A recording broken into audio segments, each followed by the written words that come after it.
Abramos en oración. Padre, estamos tan agradecidos que podemos estar aquí hoy, que podemos estar con personas de la misma fe en un mundo que cada vez más es hostil a las cosas que creemos.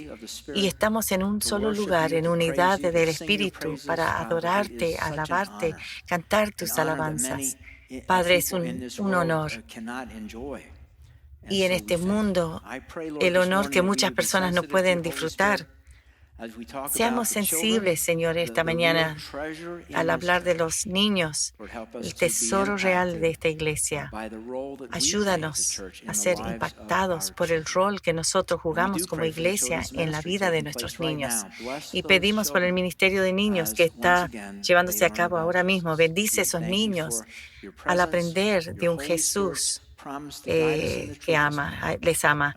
Te pedimos que nos guíes en la toda verdad y lo pedimos todo en el nombre de Cristo Jesús, y todo el mundo dice amén. Tan feliz de verlos aquí. Estamos en el libro de Nehemías, capítulo 8.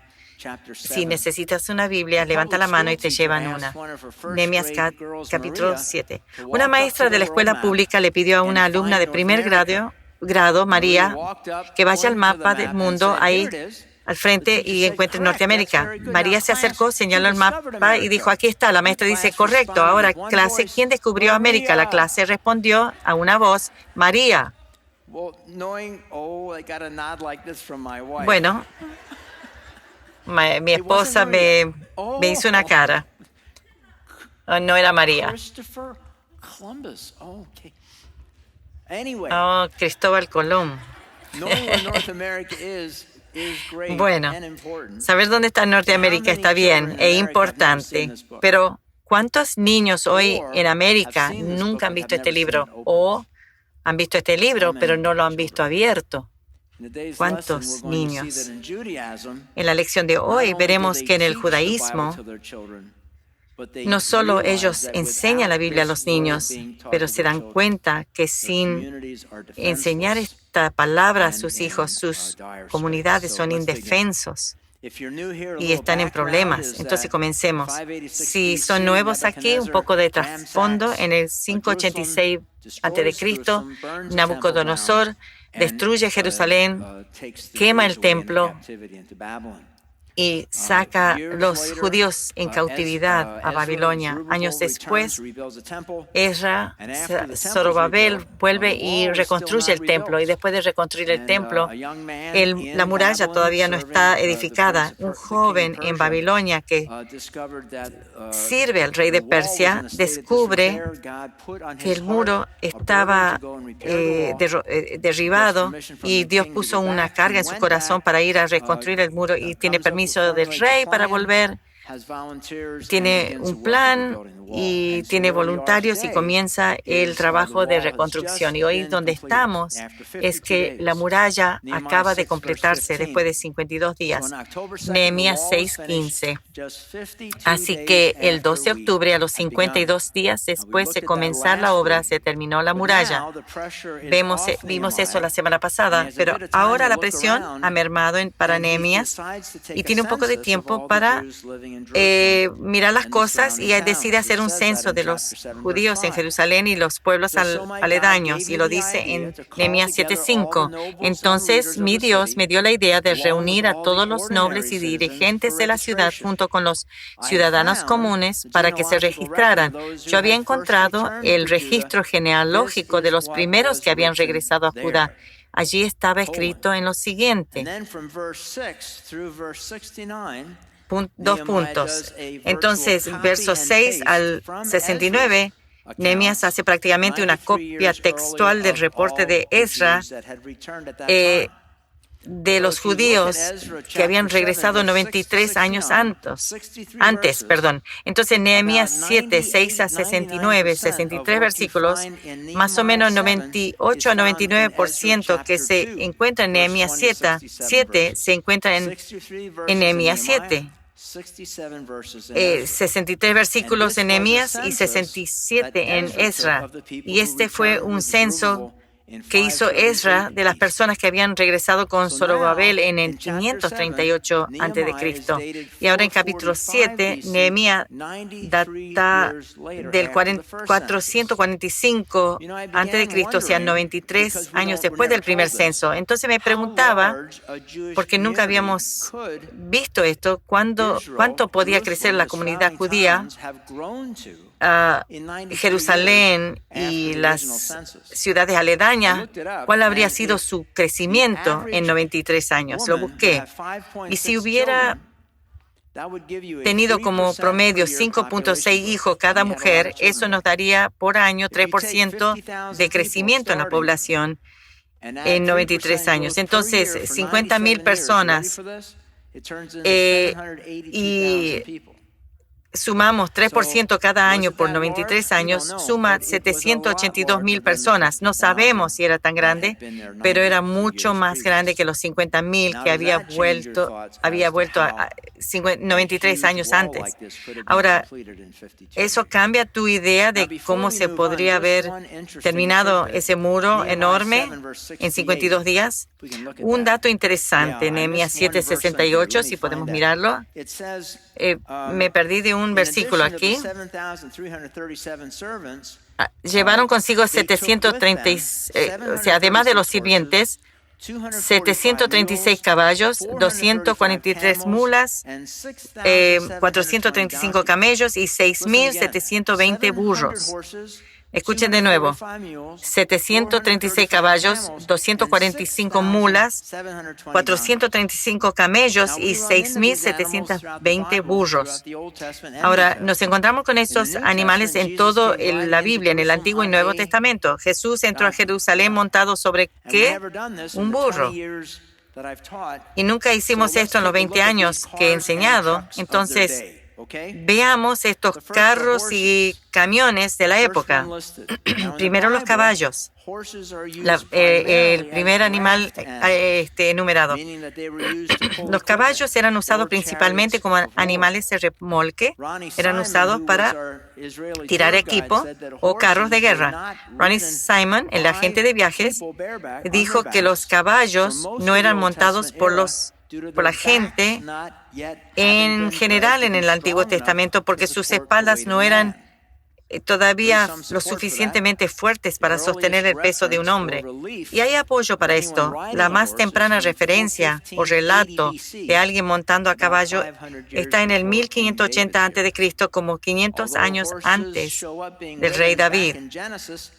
Aunque los caballos montados aparecen en Génesis, quizás en Génesis, porque dice que Jacob volvió a Canaán, a Egipto, para enterrar a su padre. Leemos esto en Génesis 59.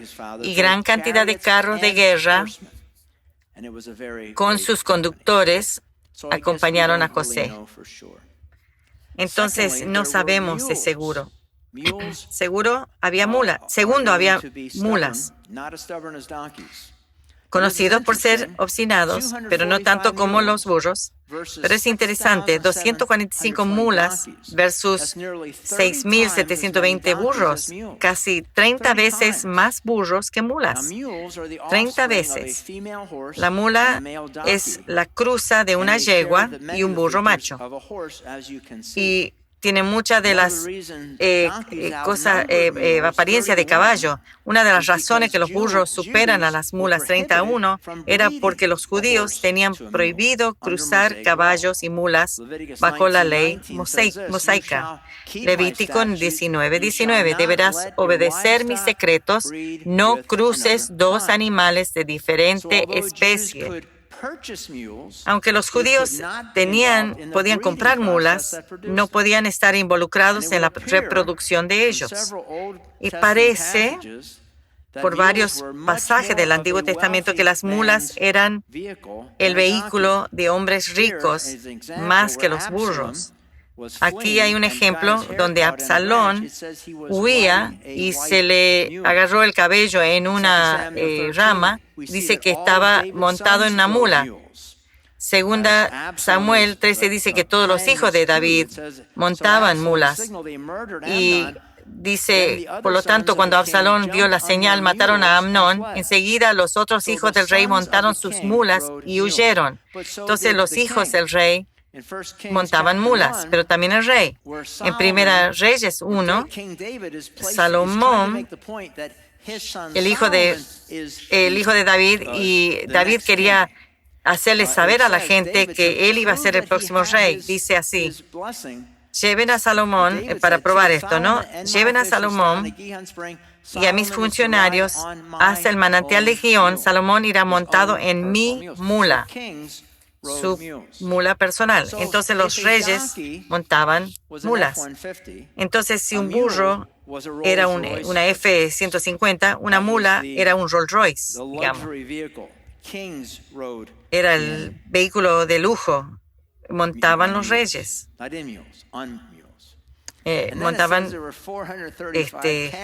Montaban mulas. Después dice que había 435 camellos, 15 veces más burros que camellos. Los camellos eran usados cuando se necesitaba transportar bienes a grandes distancias. Eran el ferrocarril, digamos, de la época con caravanas, como los vagones y una seguidilla de camellos atados unos al otro con un guía caminando a la par del animal líder adelante. Los burros eran 6.720. Estas eran los Honda Accord o la camioneta usada más barata de esa época. Eran el medio económico principal para el transporte, nada de estatus, un valor utilitario. Piensen en una pick-up usada. Entonces Jesús no entró a Jerusalén el Domingo de Palma montado en un Rolls Royce o un animal de guerra, sino sobre una Honda Accord o una pick-up usada. Así entró en un burrito. Entonces, en Nehemías capítulo 7, 70 dice esto. Algunos de los jefes de familia dieron ofrendas para la obra. El gobernador entregó a la tesorería 1,000 monedas de oro, 50 tazones de oro y 530 túnicas para los sacerdotes. Los otros jefes dieron al tesoro 20,000 monedas de oro y unos 1,300 kilos de plata para la obra. El resto del pueblo entregó 20,000 monedas de oro, alrededor de 1,200 kilos de plata y 67 túnicas para los sacerdotes. Entonces los sacerdotes, los levitas, los porteros, los cantores, los sirvientes del templo y algunos miembros del pueblo se establecieron cerca de Jerusalén. Dice que el gobernador dio 1,000 monedas de oro. ¿Quién era el gobernador? Era Nehemías. Dio 1,000 dracmas. Un dracma era el estándar monetario para el imperio persa. Era un tercio de una onza de oro puro, o sea, 96% de oro puro, con la imagen del rey. Puede haber sido esto probablemente de Artajerjes, el rey que Nehemías había servido como copero del rey. Interesante que sea preservado para nosotros. Entonces Nehemías dio 1,000 dracmas de oro. A $1,800 la onza sería más de $600. O sea que él dio 1,000, entonces era 613,000 en dólares. Y en verso 71 dice esto. Los otros jefes dieron al tesoro 20,000 monedas de oro y unos 1,300 kilos de plata para la obra. Los líderes dieron 20,000 monedas de oro, o sea, $12 millones. Pueden encontrar interesante que sería 416 libras. Y si les parece interesante, un pie cúbico de oro, un pie por un pie por un pie, pesa 1,200 libras. Y si pones este tamaño en una camioneta, sería demasiado pesado para la camioneta. Entonces, $12 millones en oro hoy sería un pie por un pie por un pie. Interesante al ver esto. Todo el oro del mundo que se ha excavado sería una caja de 67 pies por 67 cúbico, todo el oro descubierto. Y dice que dieron 2.500 libras de plata a $24 por onza, sería $1 millón, 12 millones de oro y 1 millón de plata, 13 millones en total. Esta es una barra de oro hoy en día, y una barra de oro pesa 25 libras, entonces para 13 millones de dólares serían 16 barras de oro. Y verso 72 dice esto: el resto del pueblo entregó 20.000 monedas, alrededor de 1.200 kilos de plata, 67 túnicas para los sacerdotes.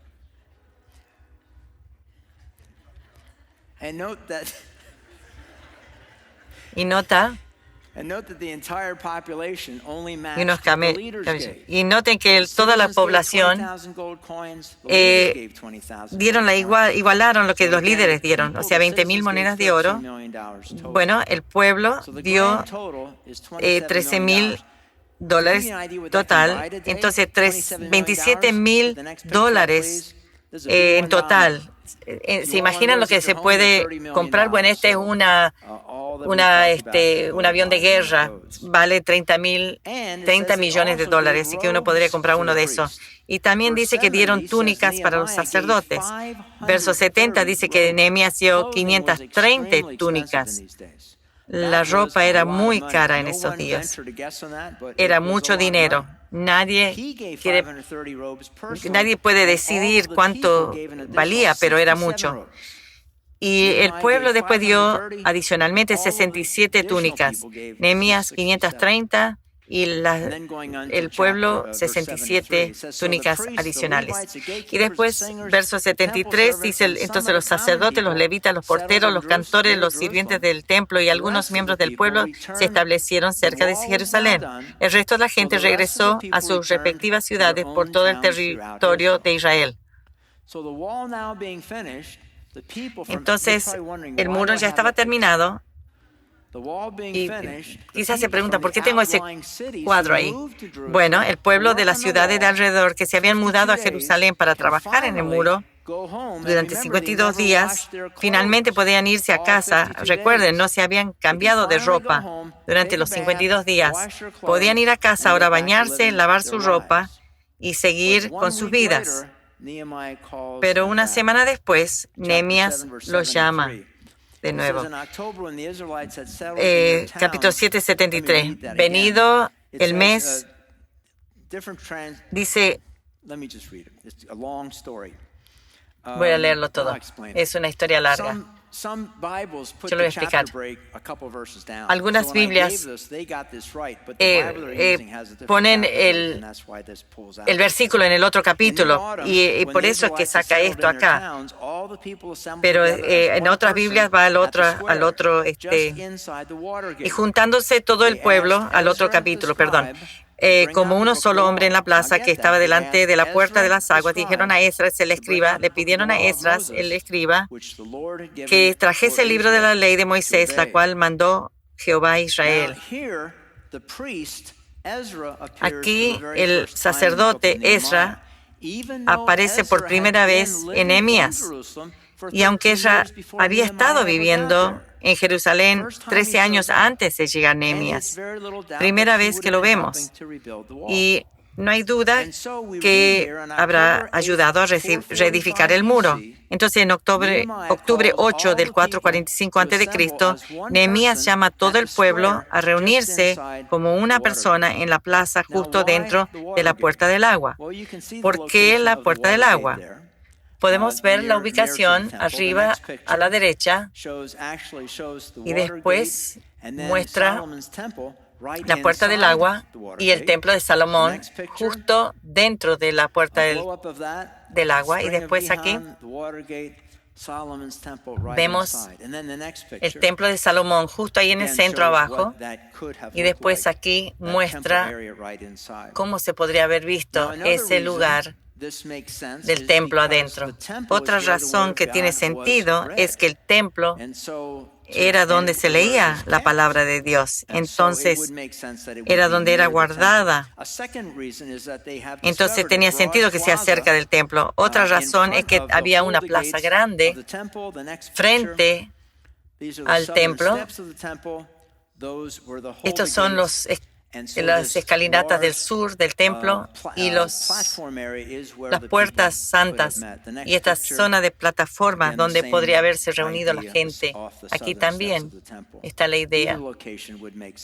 Las escalinatas del sur del templo. Tenía sentido cualquier razón. Nehemías 8:1. Todo el pueblo se reunió con un mismo propósito en la plaza, justo dentro de la puerta del agua, y pidieron a Esdras que sacara el libro de la ley de Moisés, la cual el Señor había dado a Israel. Este habrá sido el Pentateuco, o sea, Penta quiere decir 5, los primeros 5 libros de la Biblia, todos atribuidos a Moisés como el autor. Y Ezra abre la palabra de Dios a este pueblo que están hambrientos por la palabra de Dios. No conocían la palabra de Dios. Y capítulo 8, verso 5, 1 al 5. Todo el pueblo se reunió con un mismo propósito en la plaza, justo dentro de la puerta del agua. Le pidieron al escriba Esdras que sacara el libro de la ley de Moisés, la cual el Señor había dado a Israel para que la obedeciera. Así que el 8 de octubre, el sacerdote Esdras llevó el libro de la ley ante la asamblea, que incluía a los hombres y mujeres y a todos los niños con edad suficiente para entender. Se puso frente a la plaza justo dentro de la entrada del puerto del agua. Y desde temprano por la mañana hasta el mediodía, y leyó en voz alta a todos los que lo podían entender, y todo el pueblo escuchó atentamente la lectura del libro de la ley. Estaban atentos al libro de la ley. Y Esdras estaba de pie sobre la plataforma de madera que se había construido para la ocasión. A la derecha se encontraban 5 personas, no voy a leer los nombres, a su izquierda, y estaban 7 a su izquierda, o sea, 6 a la derecha y 7 a la izquierda. Esdras estaba de pie en la plataforma a plena vista de todo el pueblo, y cuando vieron que abría el libro, se pusieron todos de pie. ¿Ven este cuadro? Pienso en miles de personas, quizás 10 miles de personas, décimas de miles de personas. Y este estudio bíblico era intergeneracional. Hombres, mujeres y niños lo suficientemente grandes para entender. ¿Cómo aplicamos esto a los niños que se sientan en los servicios con los adultos? Es una charla aparte. El punto importante es que los niños son incluidos y sumergidos en aprender la Biblia. Lo central es que los niños eran incluidos y ellos aprendían la palabra de Dios, los que podían entender. Era muy sabio esto. Esta es una de las razones principales que la fe judía ha sobrevivido durante 4,000 años, porque enseñan la palabra de Dios a sus hijos. Y comienzan de joven, muy joven, cuando son los judíos. Comienzan temprano con el Talmud judío. Y dicen ellos, menor de 6 años nos recibimos a un niño como alumno desde los 6 en adelante, lo aceptamos y lo llenamos del Torah como un buey. Había un acuerdo que la educación debía comenzar temprano y solo estudiar como joven puede hacer una impresión duradera. Un rabino dijo, si uno aprende como un niño lo que es, va a ser como tinta en un papel secante. Pero si uno aprende como un viejo, es como tinta sobre que cae en ese papel secante. El rabí dice que si uno aprende el Torah en su juventud, son absorbidos en su sangre y le da claridad salen claramente de su boca. Si aprenden el Torah en su vejez, las palabras de Torah no son absorbidas en su sangre y no dan claridad a su boca. La evidencia del Talmud en las escuelas era común y los alumnos numerosos. Un rabino del segundo siglo testifica que había 400 sinagogas en el pueblo de Betar y en cada una había 400 maestros primarios y cada uno tenía 400 alumnos. 160,000 alumnos y una vez. Se cuenta la historia de 3 rabinos que fueron enviados a una misión para inspeccionar el estado de la educación en Palestina. Ellos llegaron a un lugar donde no había maestros. Le dijeron a los habitantes, tráiganos los protectores del pueblo. Le trajeron la guardia militar. Los rabinos exclamaron, estos no son los protectores del pueblo. Entonces, ¿quiénes son los protectores? Le preguntaron y respondieron los maestros. Los maestros. ¿Qué verdad es eso? Dice que en la plaza estaban de pie. Ella estaba, la gente en la plaza y ella en una tarima de madera. Y cuando leyó, todos se pusieron de pie. Y el verso 3 y 4 dice esto.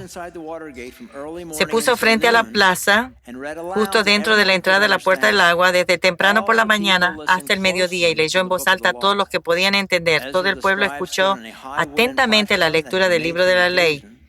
El escriba Esdras estaba de pie sobre una plataforma de madera que se había construido para la ocasión, y a su derecha los 6 y a su izquierda los 7. Entonces, miles de personas, esposos, esposas, niños, jóvenes, gente mayor, desde la mañana temprano hasta el mediodía. Y Esdras sobre una plataforma con 6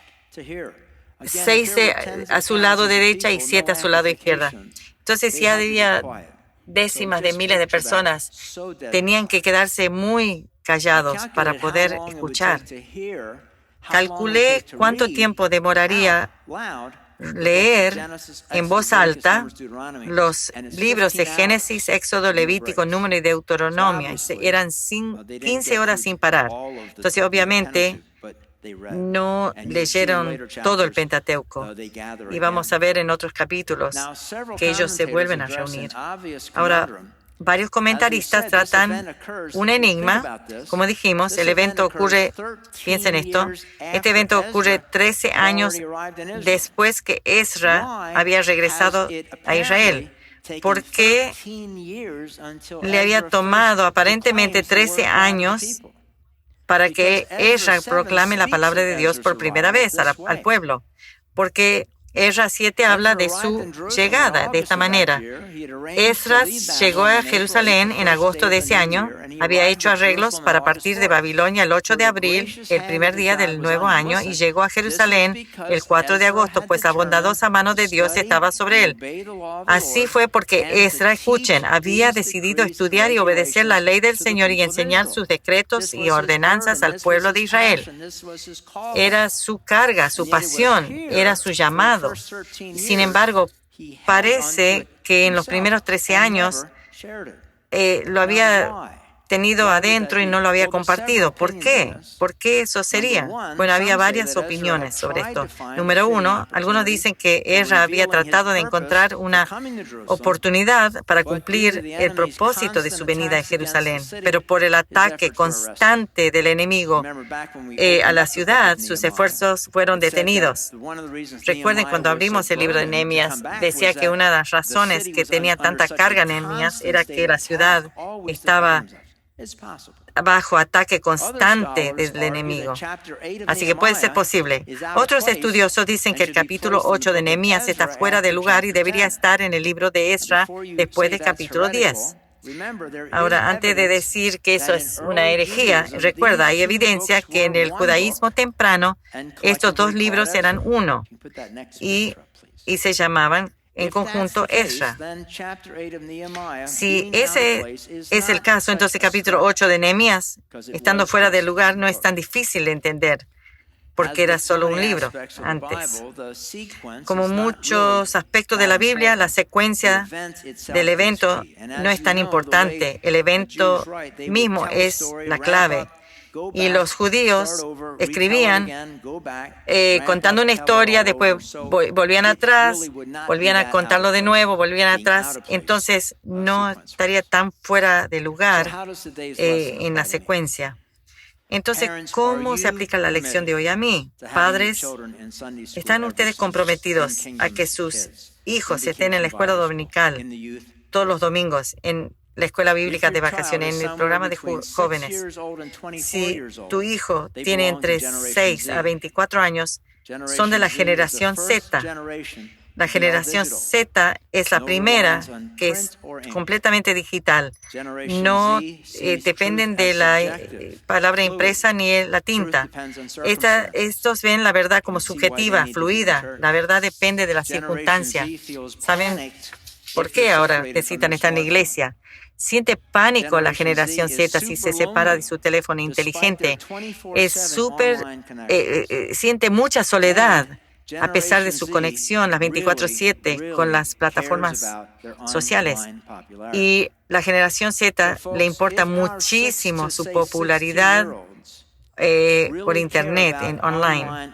Entonces, los de 6 a 16 años, si tienes hijos de esa edad, le importa mucho su popularidad. Entonces, ¿quiénes son los que los influencian? Bueno, las redes sociales. La pregunta es, padres, ¿ustedes están presentándoles con un contenido alternativo para tener un grupo par, alternativo, positivo, afirmativo? Ustedes tienen que tener a sus hijos en la escuela dominical y en otros programas cristianos lo más posible. Le digo a los padres que no van a la iglesia esto. Le digo, antes de casarse, si tienes un trasfondo cristiano, muchas veces vas a decir a tu nuevo esposo, vamos a ir a la iglesia cuando nos casamos. Esa es la vida que vamos a hacer, ir a la iglesia. Pero te casas y no vas a la iglesia. Y después dice la pareja, bueno, cuando nazcan nuestros hijos, una vez tengamos hijos, vamos a llevar a la iglesia. Yo fui a la iglesia, yo quiero que mis hijos, quizás ellos no lo escojan, pero yo lo voy a llevar a la iglesia, absolutamente. Pero después tienen hijos y no los llevan a la iglesia. Y lo que sucede es que su hijo cumple 4 años, no van a la iglesia, y el hijo de su vecino tiene 4 años y sí van a la iglesia. Y se ven iguales los de 4 años. No se ve una diferencia. Su hijo cumple 8 años y también el de la pareja. La iglesia no hace diferencia de 8, 12, 14, pero en algún momento entra el infierno a esta casa y después quieren volver de nuevo, vienen a mí o al pastor Dan y quieren que nosotros le arreglemos todo el asunto así. Uno no puede deshacer eso. Si no le enseñaste de chico, no puedes rebobinar la cinta una vez que la grabaste y no le enseñaste. A los 15, 16 o 17 años, 13 o 11 años, en algún punto tu hijo va a buscar un grupo de pares con quien salir. Ese grupo que ellos quieren pertenecer. Yo no soy padre, pero he trabajado con jóvenes y le digo, padres, nunca he visto a padres que puedan separar a sus hijos de los amigos que ellos han escogido. Yo sé que los padres se han hasta mudado de distrito escolar, pero no han podido separar sus hijos de los amigos. Y si ese grupo de amigos que ellos eligen es un grupo que usa drogas, tu hijo va a usar drogas. No se crean que no. Tiene que ver con los amigos que escogen. Estoy diciéndole que si ustedes traen sus hijos a la escuela dominical y se hacen amigos y van a los jóvenes los miércoles en la noche, que yo pueda garantizar que ellos van a elegir ese grupo de pares en vez de un grupo malo. No puedo. Pero si no provees un potencial alternativo, un grupo alternativo, afirmativo, entonces está descartado ese grupo, porque ¿cómo pueden conectarse semanalmente, mensualmente, año tras año, con chicos que quieren vivir para Jesús? ¿Lo van a encontrar en la red social, en la escuela pública? Posiblemente, probablemente no. Y escuchen, padres, tienen una sola oportunidad.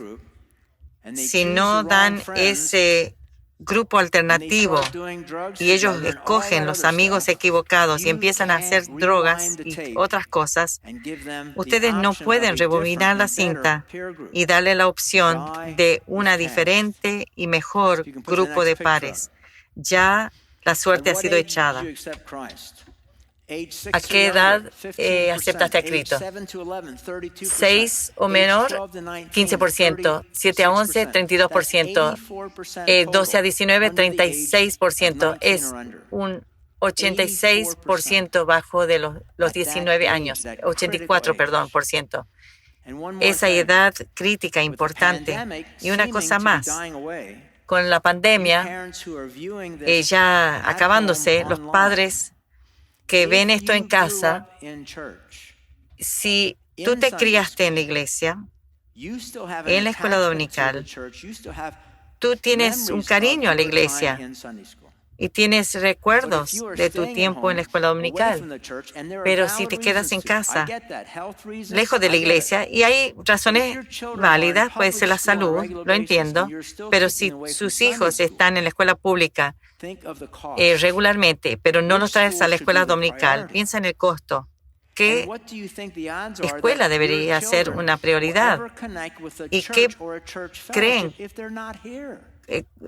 ¿Qué posibilidad puede ser que se conecten con chicos cristianos? Probablemente cero chance. Y padres, o sea, los papás en particular, ustedes son los protectores de la ciudad, de su hogar.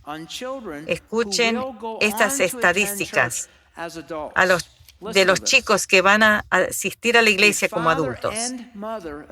Si el padre y la madre asisten a la iglesia, las estadísticas dicen que 72% de los hijos van a asistir como adultos.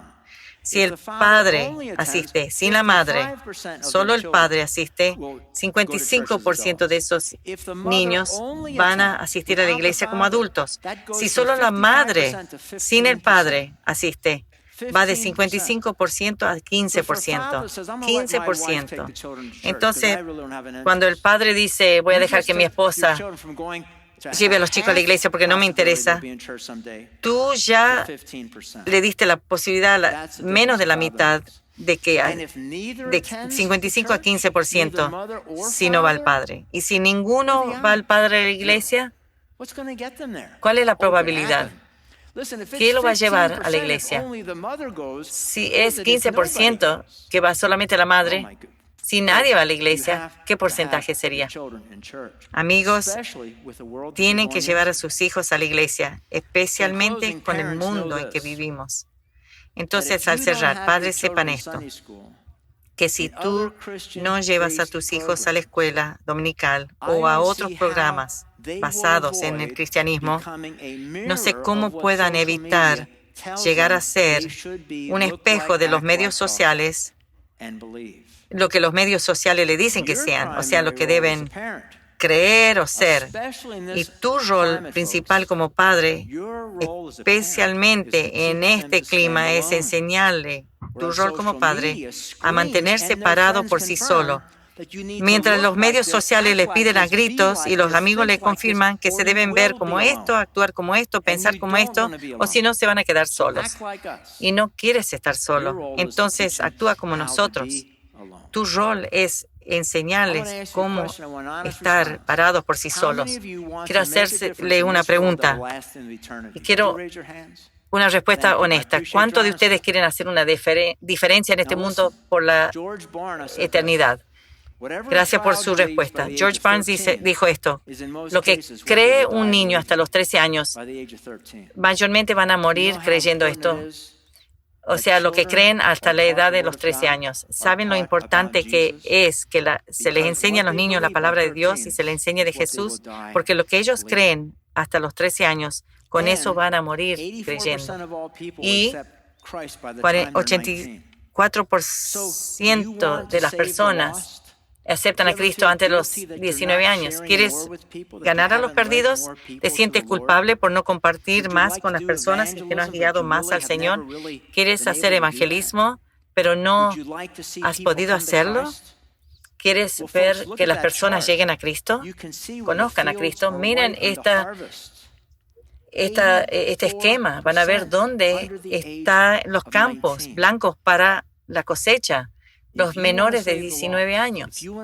Si tú quieres ganar a los perdidos y quieres hacer evangelismo, entonces busca el campo correcto, ese campo. Mi mamá, cuando yo comencé a enseñar la escuela dominical, quinto y sexto grado, yo era muy joven. Mi mamá era una muy buena maestra.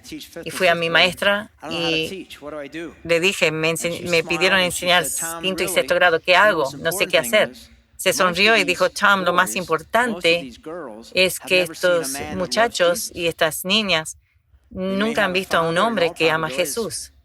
Pueden tener un padre, probablemente, pero que no esté tan enamorado de la palabra. Que ellos vean eso. Si tú puedes hacer eso, todo lo demás es extra. Y eso me animó, porque yo podía hacer eso. Entonces, alguno de ustedes dice, yo no conozco bien la Biblia. Tú amas al Señor y la palabra es suficiente. Y especialmente aquellos que son jóvenes. Yo no soy cool. ¿Le sorprende a alguien? Sue, no escuches esto, no esta parte. No soy cool. Entonces, si yo voy al quinto o sexto grado, yo voy a ser viejo. Pero si tú tienes 21 años y tú eres cool, y si, bueno, a los 21 años eres cool, y entras a la escuela dominical y te ven emocionados con la Biblia y no tienes temor de hablar de Jesús, porque su padre o su madre no hace eso, quizá lo hacen, pero de muchos no. Y dicen, wow, eso es un tipo cool, esa es una mujer cool, ellos aman a Jesús y hablan de Jesús. Esto es diferente. ¿Entienden eso? Es una presión positiva. Cuando Sue y yo empezamos a enseñar quinto y sexto grado y ella entraba a la escuela dominical, al aula, todos los chicos de quinto grado le decían, me gusta esta cosa cristiana. Porque si esta es la chica que conoces, yo quiero hacer esto. No entienden ustedes. Ustedes levantaron la mano para decir, quiero hacer una diferencia para la eternidad. Yo le pido que oren por eso. Si Dios ha puesto en su corazón trabajar con los niños, les garantizo que aunque tengan un don muy especial, hay muy pocos lugares que puedes pasar 1 hora a la semana y hacer tanta diferencia. Yo le puedo garantizar otra cosa más.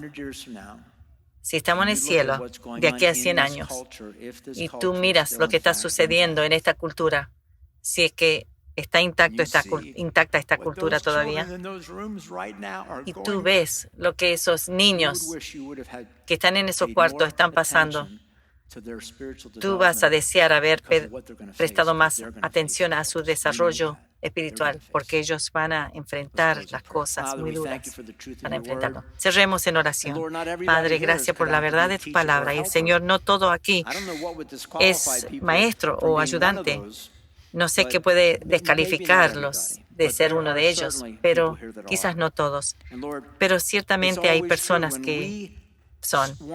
Pero Señor, es verdad, cuando nosotros queremos servir a otras personas y bendecirles, siempre somos bendecidos más de lo que damos. Espíritu Santo, pido que si estás llamando a personas en esta iglesia a ser parte de esto, toca su corazón. No soy yo que debe convencerles, forzarles. Este es un llamado legítimo de ti, Señor. Si ese es tu corazón, toca su corazón, Señor, ahora. Que ellos estén dispuestos a mirar esa posibilidad. Si estás aquí esta mañana y no has aceptado a Cristo como tu Salvador, no quiero dejar cualquier servicio sin darte esa oportunidad. Si quieres recibir a Cristo, haz esta oración. Padre, yo reconozco que he pecado. He cometido tantos errores y te pido que me perdones. Y recibo a Jesucristo como mi Salvador personal, Señor, tu muerte en la cruz para que yo tenga vida eterna. Gracias, Jesús. Padre, te amamos, te alabamos y pedimos todo eso en el nombre de Cristo Jesús, y todo el pueblo dijo amén.